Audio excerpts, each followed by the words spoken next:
The four books and five classics are the authoritative books of Confucianism in China written before 300 BC. Four books. The four books are Chinese classic texts illustrating the core value and belief systems in Confucianism. They were selected by Zhu Xi in the Song dynasty to serve as general introduction to Confucian thought, and they were, in the Ming and Qing dynasties, made the core of the official curriculum for the civil service examinations. There are five classics. The five classics are five pre-Qin Chinese books that form part of the traditional Confucian canon. Several of the texts were already prominent by the Warring States period. Mencius, the leading Confucian scholar of the time, regarded the Spring and Autumn Annals as being equally important as the semi-legendary chronicles of earlier periods. During the Western Han Dynasty, which adopted Confucianism as its official ideology, these texts became part of the state-sponsored curriculum. It was during this period that the texts first began to be considered together as a set collection, and to be called collectively the Five Classics. The Five Classics are: the classic of music is sometimes considered as the sixth classic but was lost in the burning of the books. Up to the Western Han, authors would typically list the classics in the order poems, documents, rituals change as spring and autumn. However, from the Eastern Han the default order instead became changes, documents, poems, rituals, spring and autumn. Authorship of the classics.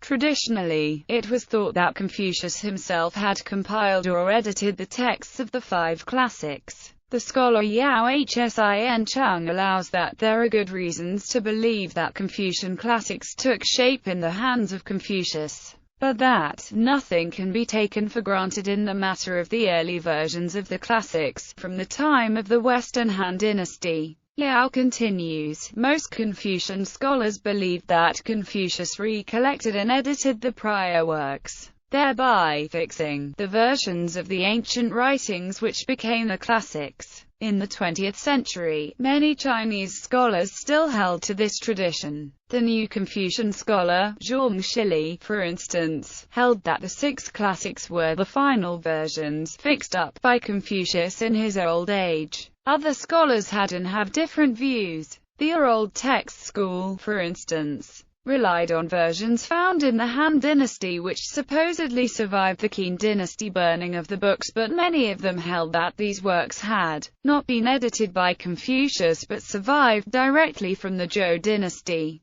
for quite different reasons, mainly having to do with modern textual scholarship. A greater number of 20th-century scholars both in China and in other countries hold that Confucius had nothing to do with editing the classics, much less writing them. Yao Hsin Chung reports that still other scholars hold the pragmatic view that the history of the classics is a long one and that Confucius and his followers, although they did not intend to create a system of classics, contributed to their formation. In any case, it is undisputed that for most of the last 2,000 years, Confucius was believed to have either written or edited these classics. The most important events in the textual career of these classics were the adoption of Confucianism as state orthodoxy in the Han Dynasty, which led to their preservation, and the renaissance of Confucianism in the Song Dynasty, which led to their being made the basis of Confucian orthodoxy in the imperial examination system in the following dynasties.